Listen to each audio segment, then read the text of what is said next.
What's up, everyone? It's Hey John, and I jabber opportunities nonstop. And today I want to continue the discussion of Terra Luna and the routes that the majority of the people have encountered and how they feel currently.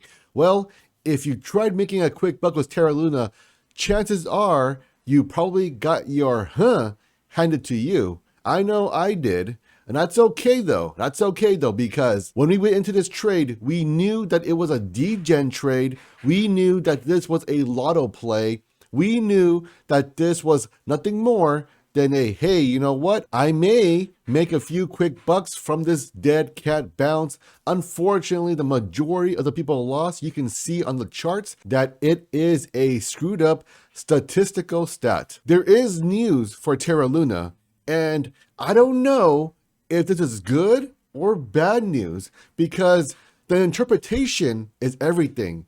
Depending on where you stand, it could be, yes, I'm saved. Or it could be, what about me? What about me? Well, that is what I want to discuss today. What about me? I don't mean me literally, I mean you. So let's go ahead and talk about everything that is going on. Terra Luna says, validators have decided to disable on-chain swaps and IBC channels are now closed. Users are encouraged to bridge off-chain assets such as BF to their native chains. Note, Wormhole Bridge is currently unavailable.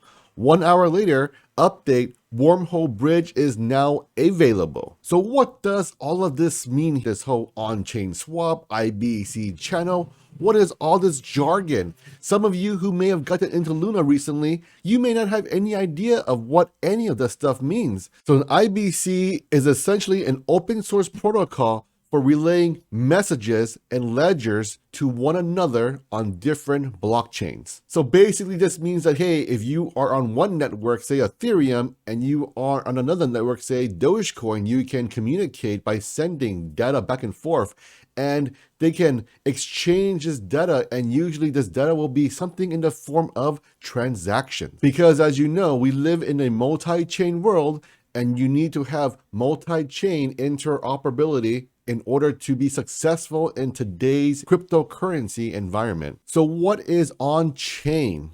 Well, on-chain is essentially a consensus mechanism, and it becomes irreversible. So essentially on the network where you have the hashing power, where it's calculating all of the transaction and all the data, well, basically all the miners all say, hey, you know what?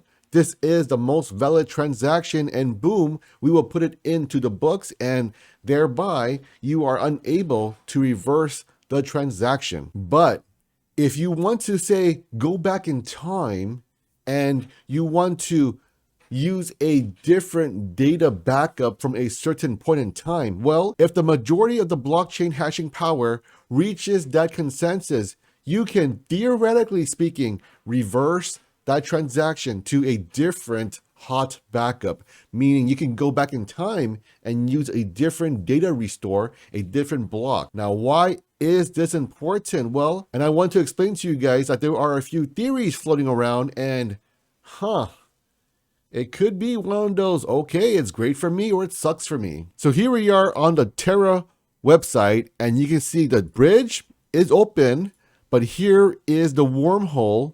And as far as I can tell, it is still down. And I just refresh it for you again. So as of this recording, the wormhole is down, even though the Twitter website says it's up. So now we're seeing a sort of disconnect between the Twitter, the official announcement of information, and the actual webpage.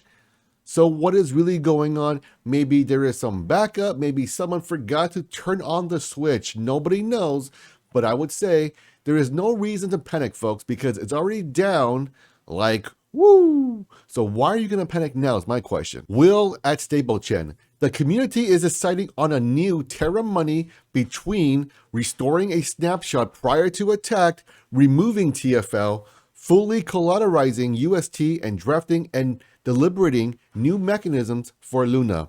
We must salvage the remaining value in the ecosystem and community and rebuild the right way. So before, when I was telling you guys about the whole on-chain, well, There's a reason for it, because this user is suggesting that we can possibly go back in time to before all of the attacks, and then it could be as if nothing ever happened. Now, ladies and gentlemen, if that happens, the question is, what happens to all of the users who bought in yesterday and who were trying to support the Luna platform? But of course, some of these people were just opportunistic and they wanted to make a quick buck. The majority lost their So with that being said, I truly do wonder what will happen. Will they truly just go back in time and all of these forward transactions, such as yesterday? So I truly wonder what will happen.